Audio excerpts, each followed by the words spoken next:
మీరు ఎంతగానో నమ్మిన వ్యక్తులు మిమ్మల్ని మోసం చేశారా? మీరు ఏ తప్పు చేయకపోయినా మీ లవర్ మీకు బ్రేకప్ చెప్పారా? మనం అనుకున్న వాళ్ళే మిమ్మల్ని అవమానించారా? అయితే మీరు ఇన్ని రోజులు నమ్మింది ఒక అబద్ధాన్ని. మనుషులు ఎప్పుడూ సడన్ గా మిమ్మల్ని మోసం చేయరు. వారు ఇన్నాళ్ళు దాచిపెట్టిన అసలు రూపం బయటపడిందంతే. దానికి మీరు సంతోషపడాలి.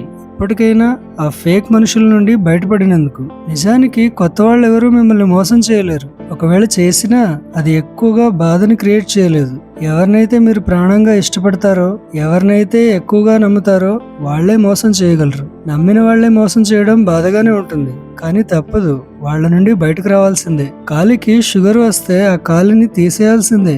నాకు ఇష్టమైన కాలు దాన్ని వదులుకోలేను అంటే ఆ చెడిపోయిన కాలు మీ శరీరం మొత్తాన్ని తినేస్తుంది. మీ క్యారెక్టర్ మంచిదైనప్పుడు దాన్ని అర్హత కలిగిన వారికి మాత్రమే ఇవ్వాలి. ఉదాహరణకి మీ దగ్గర పాతకాలం వాచ్ ఒకటి ఉంది అనుకోండి. దాన్ని పాత సామాన్లు అడిగిస్తే ₹1 కూడా రాదంటాడు. అదే ఒక వాచ్ షాప్ లో ఇస్తే కనీసం ₹100 ఇస్తాడు. అదే ఒక మ్యూజియం వాళ్ళకి ఇస్తే దాని విలువ 1000 రెట్లు పెరుగుతుంది. అందువల్ల మీ ప్రేమని, మీ విలువని, సమయాన్ని అర్హత కలిగిన వారితోనే పంచుకోండి.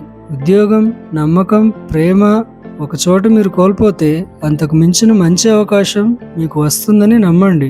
చిల్లుపడ్డ బకెట్లోకి ఎంతకాలం నీళ్లు పోసినా అది ఎప్పటికీ నిండదు. మిమ్మల్ని మోసం చేసిన వ్యక్తి ఈ రోజు కాకపోయినా ఏదో ఒక రోజు మారుతారు అనుకోవడం పొరపాటు. వాళ్ళని ఎప్పటికీ మార్చలేరు.